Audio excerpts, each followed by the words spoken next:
Good morning, lovely people. How are you all today? I hope you're well. Gosh, the weather has turned rather chilly. It's a beautiful bright day here today, which you can't tell at the moment in the shed because of the way the shadows are at this time of year, but it is really beautifully bright out there, but rather chilly. And it just shows I've been away from the garden for just over a week, which is quite a long time for me. I just haven't been feeling myself, and it was silly. I should have come to the garden because normally the garden restores me, whatever state my mind is in, but I didn't come. So here I am a week later or so, having harvested my flint corn in beautiful sunshine on that warm afternoon, and today it feels cold and damp, and I nearly didn't even come today, but there are things to get on with. And you know, I'm really glad I did, because even on the way down here I bumped into three neighbours, three plot holders, and had lovely big hello, how are you, haven't seen you for ages, are you alright? That's really nice. And then one of them was Gary, so we stopped and had a chat in the street for ages. He wasn't planning to come down today, but he's probably going to pop down later, which is nice because it's always lovely to see folk and have a little bit of company during the day. So I'll crack on with some work, and then hopefully later on, when Gary gets here, I'll pop the kettle on and we'll have a nice brew up. Plans for today, just looking out there, the light keeps drawing my attention. Plans for today, mostly brassica care and get a couple more beds prepped for winter. I've been really tardy about the winter bed prep.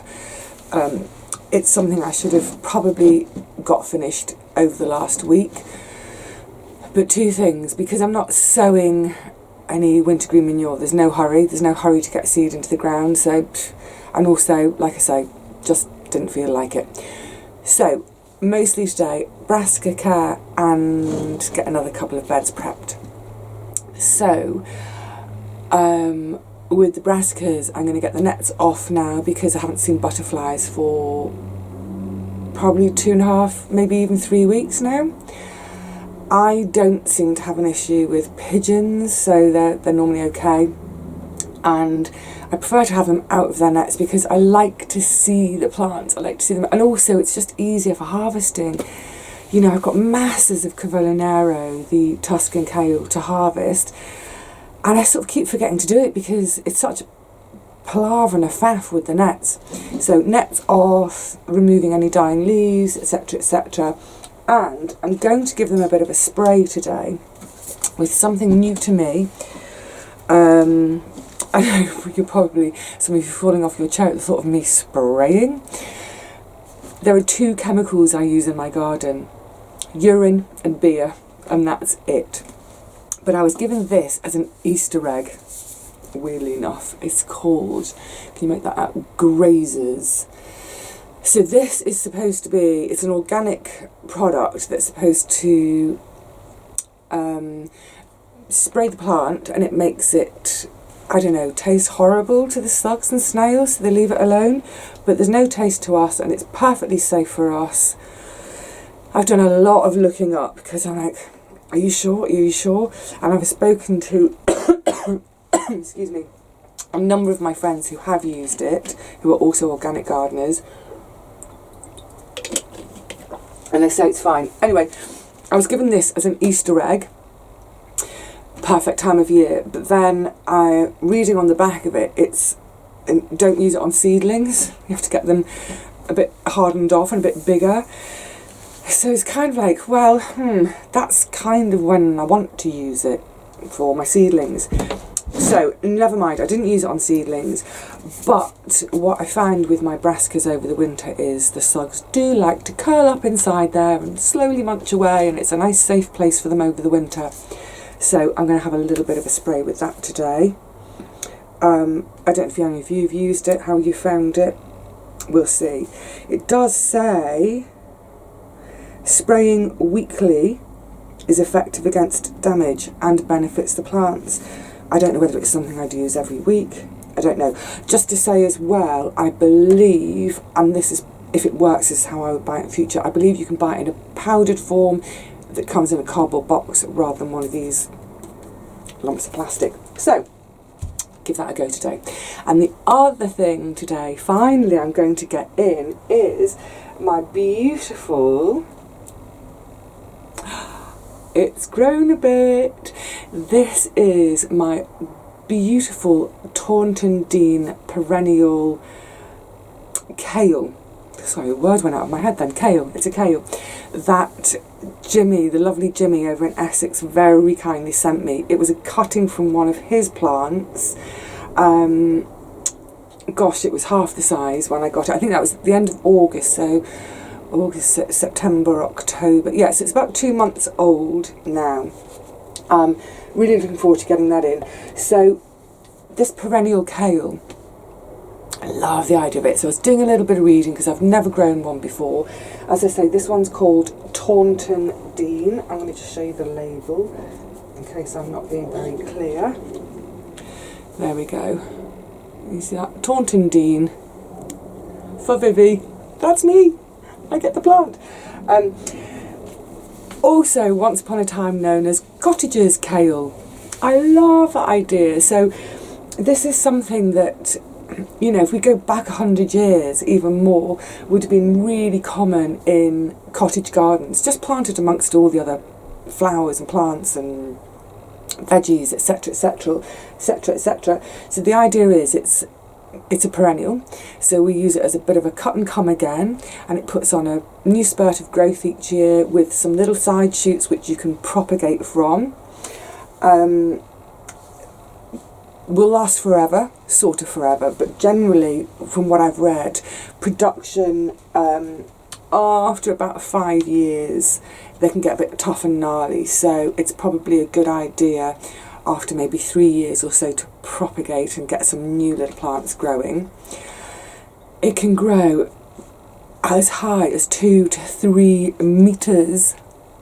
Oh my goodness. Now, on our site, that's too high for our height restrictions. Our height restriction is 6 foot for anything permanent. So beans that get a bit high, that's okay because they come down. But for trees, fruit trees, that sort of thing, 6 foot is our max. So I'll just have to keep an eye on it and maybe keep nipping it out the top. So I've been tossing and turning about where to put it, and I think I've decided finally. It was a toss-up between on the end of the bed next to where my rose bush is, or, and this is where I think I'm going to do it, in the end of where my fence and deck area is, so between the fence and deck and the compost bins, so that grape can stay behind and hopefully grow up and along the fence, and then the kale can sit in front. That's the plan. So, it's time to get out and do some work. My body isn't, it's not ready to. I think what I might do before I do any work, I might just go out there and sit for a few minutes and just take it all in again. So even though it's a bit chilly, I think it'd be worth a sit for a few minutes and then start the work.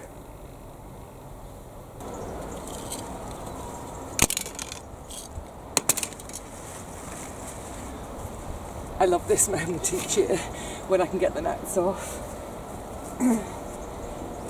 It's always around the time that so many plants have disappeared from the garden. So it's really, really lovely to reveal some green again. Yay!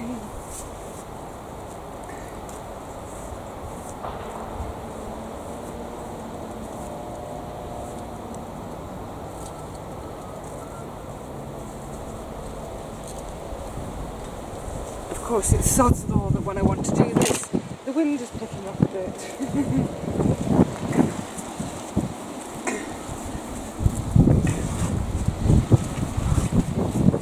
Oh, hello cabbages.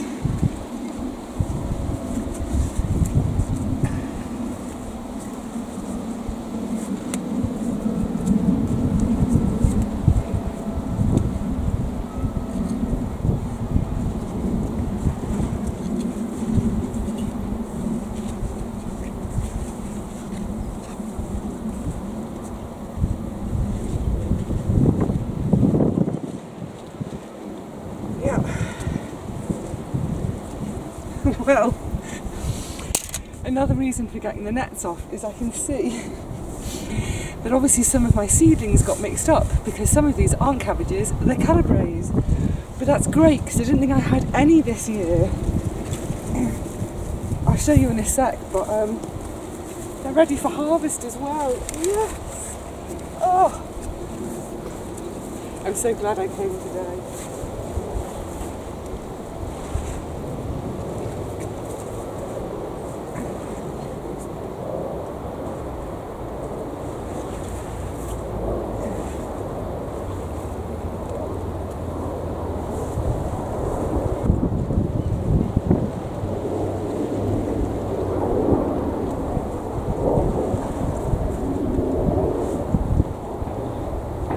Unlike in previous years, I'm also going to take all the sticks down now as well. I mean, they were so brittle and pathetic anyway, but oh, gorgeous. So much green. Let me give you a closer look. Oh yes, green again. Oh. Beautiful in this weak late autumn sunshine. Gorgeous. Oh, it's so lovely to see them all. But look, that is definitely some calabres. So that is going to come home. It's 1, 2, 3. You beauties are going to come home for my supper. Right, now that this lot's free, I'll come and tidy underneath shortly. But before I do that, I'm going to get the nets off the Cavello, Nero and the Brussels sprouts too.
Are there any sprouts forming? Oh, it looks like teeny tinies.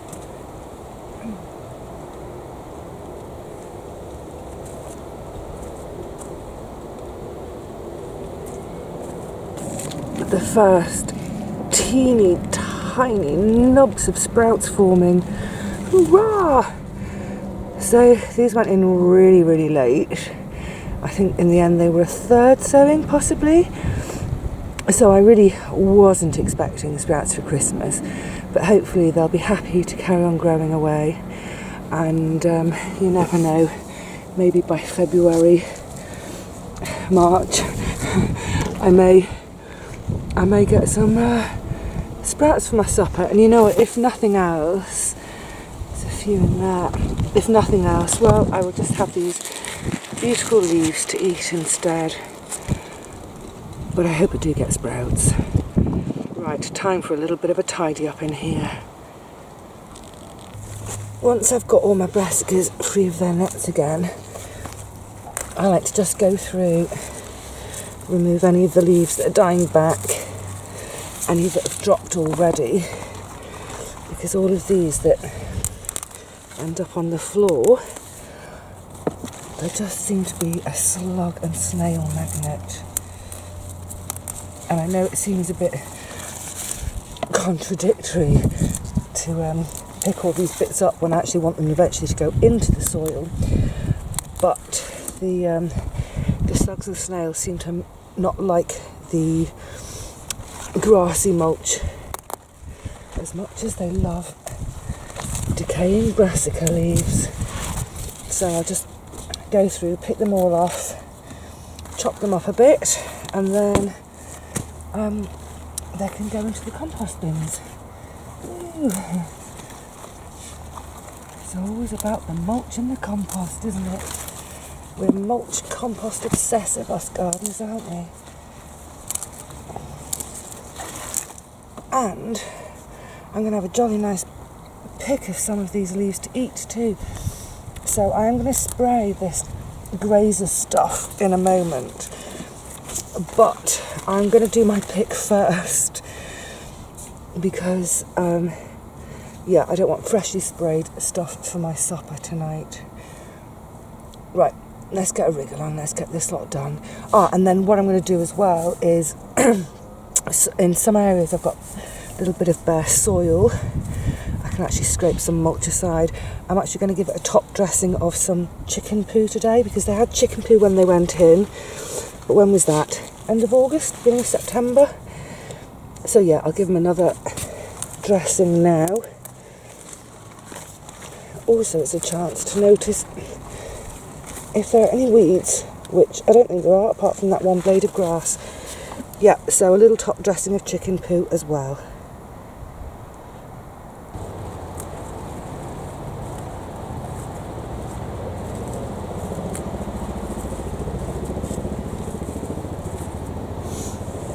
The theme for today, apart from that helicopter, is go slowly, go quietly,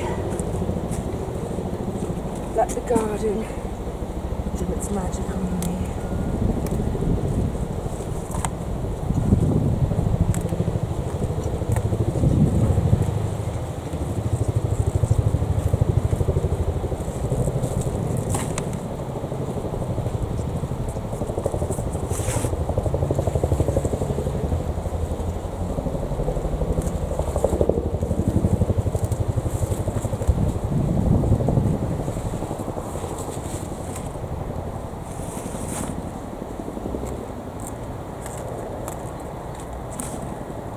I think that will do. Time for some chicken poo.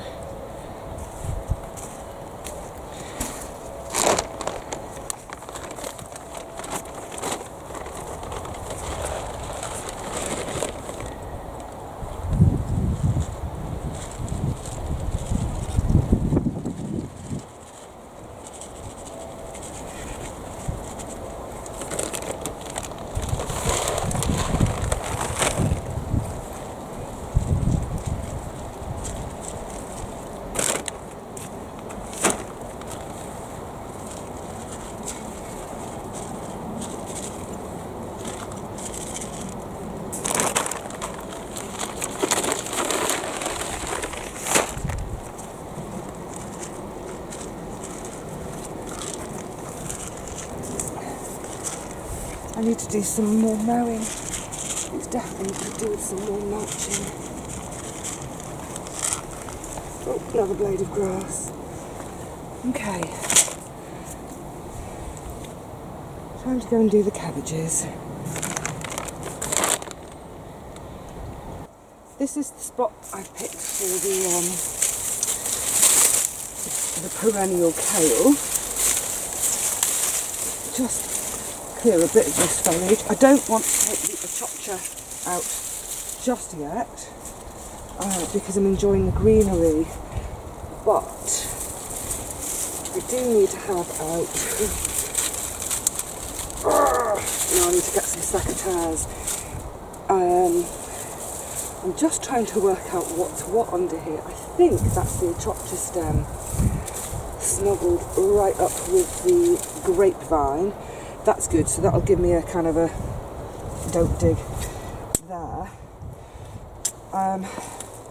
But I'm going to give this a bit of a dig, loosen up, because it's, yeah, even though I had a bit of a dig in the spring, all summer it's felt really dry and compacted. Where's the roots from my, what do you call them, my carnivore? And I'm going to get a little chicken muck down on here too. See, got random bits of plastic that blow in from everywhere. Yuck.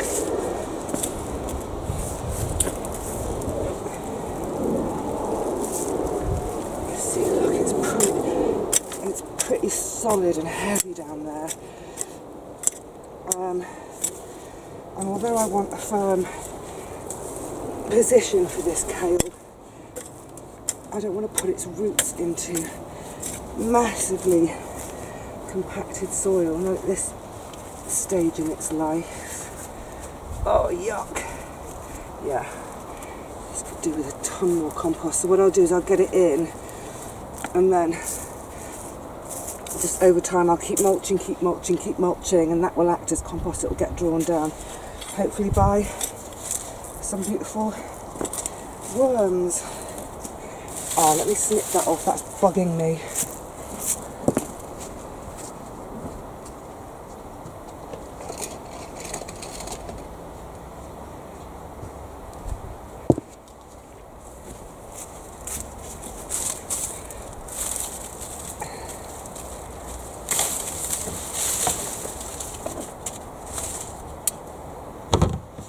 Actually, otherwise I'm losing.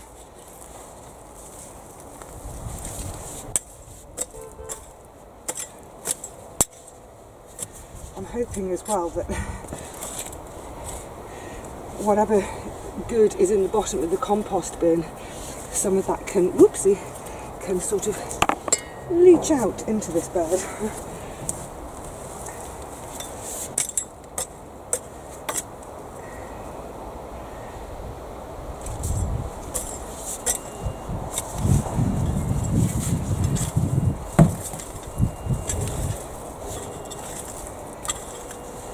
Yeah, that was the dregs of the bottom of the bin. Good, let's get those turned in a bit. And some stones out.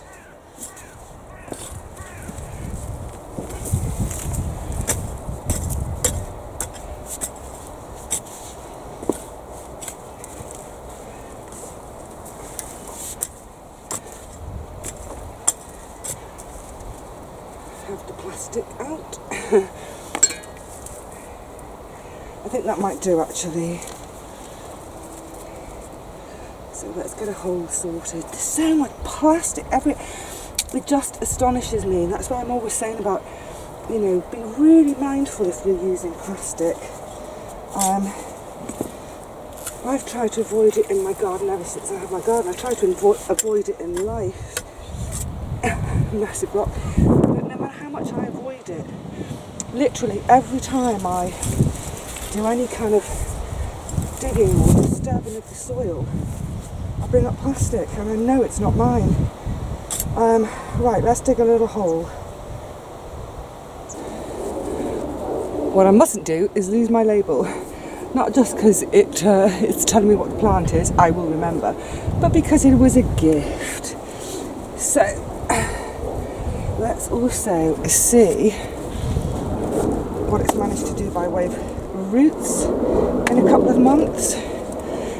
So you can see there's some really little fine roots have developed. It was nicely rooted when Jimmy sent it to me, but obviously these roots are teeny tiny fine. So what I'm thinking is that once it's in now, I'm probably going to give it a, hello Rusty, I'm probably going to stake it in some way, because obviously it hasn't got anything like the kind of roots to hold it up and withstand the winds. So yeah, let's give it a good firming in. I'm sort of treating it like any other brassica, with that bit of tropcha, in that a nice firm bottom, nice and firm.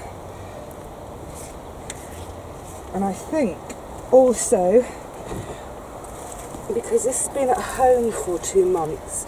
I've kept it actually in a north-facing window with the window open, and it does get quite cool, chilly air coming through.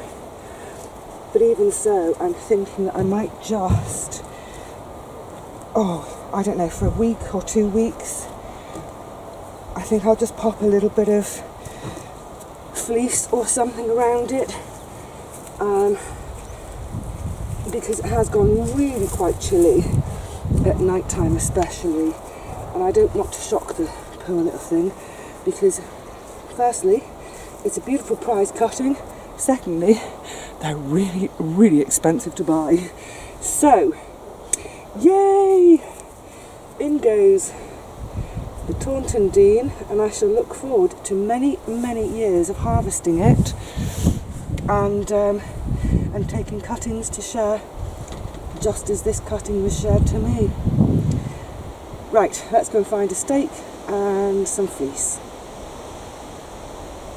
Well, the sun is fading somewhat. I've got another couple of hours of daylight, but as the sun's going in now, it's getting a little bit chilly. So I'm going to call it a day shortly. I think before I go, I'm going to trim the grass again, because I think with our very warm and at times wet October, the grass has gone berserk again. So that'll be like an hour and a half of work, but it'll keep me moving and keep me warm as this sun disappears and as the cat disappears. So yes, just a bit of care for the brassicas today. A few harvests to take home, so it's always a lovely point, isn't it, when we get the first of any new veg, like the first tomato in the summer, the first cucumber. So for me, the first brassicas of the winter are always so wonderful. I can't wait for my tea tonight. I think I'm just going to have something very simple, like a jacket potato with some of that calabrese and some of the kale, a little bit of olive oil, and I think at the back of the fridge there might be a little bit of noisy boy, there might be a little bit of feta somewhere, so I'll have a bit of that on top, maybe some chopped and toasted nuts. Can't wait for my tea now. So on that note, I'm going to say cheerio to you all. I'm going to skedaddle back into the garden and do some grass maintenance, and I hope I'll see you all really soon again next time. In the meantime, have fun whatever you're up to. Stay warm, stay dry, get your wellies out and ready, and yeah, just enjoy whatever you're up to. Take care, everyone. You're so noisy. Bye from Rusty too.